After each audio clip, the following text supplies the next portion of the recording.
Et bonjour à tous et bienvenue dans cette nouvelle vidéo de Piano Musique. Aujourd'hui j'ai une vidéo un peu spéciale pour vous. J'ai un Yamaha PSR F50 devant moi. C'est un Yamaha qui ne coûte que 100 euros, vraiment très bon marché. Et nous allons voir aujourd'hui si cette somme d'argent est suffisante pour commencer le piano, ou si alors il faut dépenser 300-400 euros comme l'instrument qu'il y a derrière moi pour avoir un instrument de meilleure qualité. Donc, est-ce que 100 euros sont suffisants? La réponse courte, c'est non. Malheureusement, on ne peut pas trouver à ce prix-là, en tout cas dans les pianos neufs, 100 euros ne vont pas être suffisants. Par contre, peut-être si vous trouvez un bon piano d'occasion à ce prix-là, peut-être que vous pourrez commencer avec cet instrument. Mais vraiment, si vous allez dans le marché du neuf, 100 euros ne vont malheureusement pas être suffisants. Pourquoi est-ce que je dis ça? Eh bien, commençons tout de suite avec les explications. C'est un piano qui a quand même pas mal d'avantages. Le premier, peut-être le plus grand, c'est qu'il est très léger, donc on peut très facilement le transporter. Et il a la possibilité d'être joué sur pile. Donc là, par exemple, je n'ai aucune alimentation qui est branchée, aucun câble sur l'instrument. J'ai simplement des piles et je peux jouer avec les haut-parleurs intégrés. Donc si je vais, par exemple, en forêt faire un barbecue avec des amis, je peux tout à fait envisager de l'amener et de faire un petit morceau sur place. Il y a quand même un autre petit avantage, je voulais vous dire.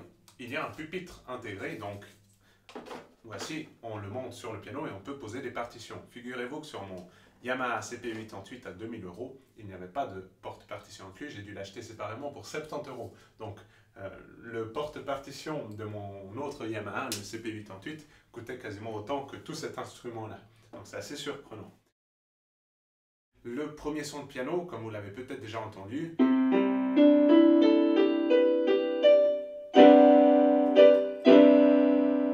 ne sonne pas super bien.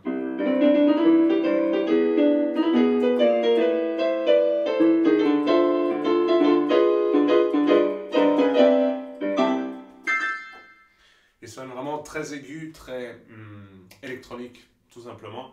Et il n'est pas très réaliste, mais il fait quand même son boulot. Nous avons également un deuxième son de piano. Et un troisième qui rappelle un peu les vieux pianos de saloon. Nous avons un son de clavecin qui est très particulier.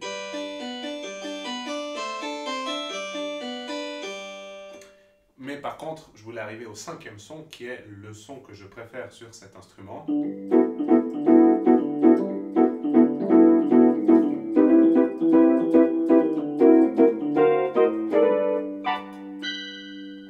Un piano électronique, et à mon avis, c'est peut-être le plus plaisant à jouer, celui de meilleure qualité si vous voulez faire vraiment des morceaux typiques pour le piano.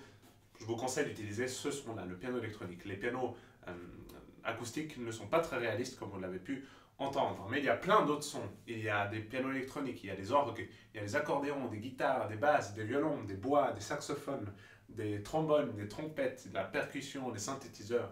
Il y a des instruments africains de percussion, il y a des batteries, il y a vraiment énormément de sons, il y en a environ 120. Et un autre que j'aime particulièrement, c'est le 46, qui est un saxophone.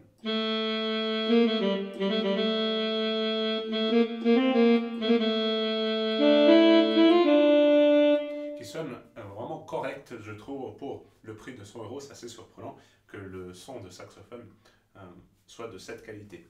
Et donc, je vous propose, avant de terminer cette vidéo, de vous montrer quand même la section rythmique de cet instrument, car on peut appuyer sur le bouton style, et en choisissant par exemple le 136, si je me souviens bien,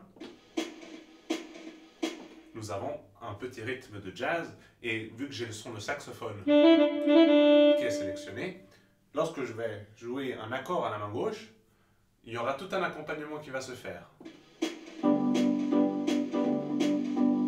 Il simule un piano électronique, voire même une basse et la batterie, et du coup, on peut faire de très belles choses.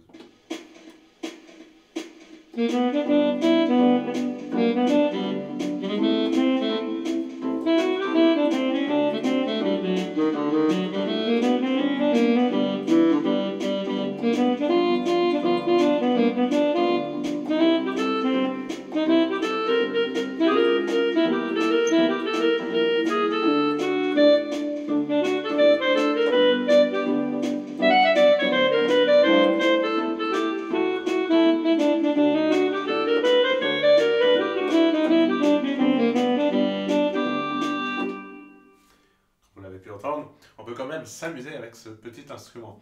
Mais bien sûr, il y a toujours un mais pour terminer cette vidéo, c'est un très grand désavantage de ce piano que je n'ai pas mentionné, que j'aurais peut-être dû mentionner avant, au début de la vidéo. Cet instrument n'a pas de sensibilité sur les touches, ce qui veut dire que si on appuie tout doucement en remettant un son de piano, ce sera mieux.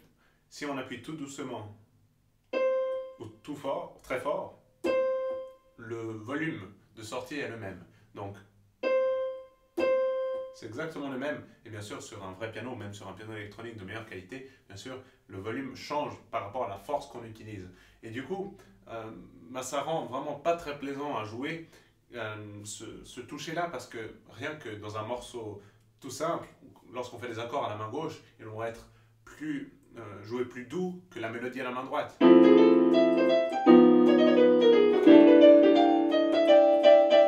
Mais là, tout est au même volume et du coup, ça rend vraiment un peu plat notre jeu. Pour conclure, j'aimerais vraiment dire que c'est un instrument qui n'est pas orienté pour les pianistes, ou en tout cas pour ceux qui aimeraient apprendre à jouer du piano, mais c'est plutôt un instrument pour les petits enfants qui veulent s'amuser avec tous ces sons, les percussions. Voilà, c'est plus un instrument de plaisir, presque plus un jouet pour les enfants que vraiment un piano sérieux. Et je trouve assez surprenant que Yamaha ait choisi de faire un piano pour ce marché-là, car Yamaha est une marque très sérieuse et je trouve qu'elle perd un peu de prestige avec des instruments à ce prix-là. Si vous voulez avoir plus de conseils précis, vous pouvez aller sur mon site web. J'ai fait un article comment choisir son premier piano et là-dedans il y a plein de recommandations plus précises sur des bons pianos au niveau qualité-prix. Et donc avec cette petite vidéo, j'espère qu'elle vous a plu, qu'elle vous a donné envie d'acheter ce piano si vous avez des petits-enfants qui veulent s'amuser et qu'elle ne vous ait pas donné envie d'acheter ce piano si c'était justement pour vous-même, pour commencer à apprendre le piano. Merci beaucoup pour avoir regardé cette vidéo et moi je vous dis à très bientôt pour une prochaine vidéo. Allez, ciao ciao!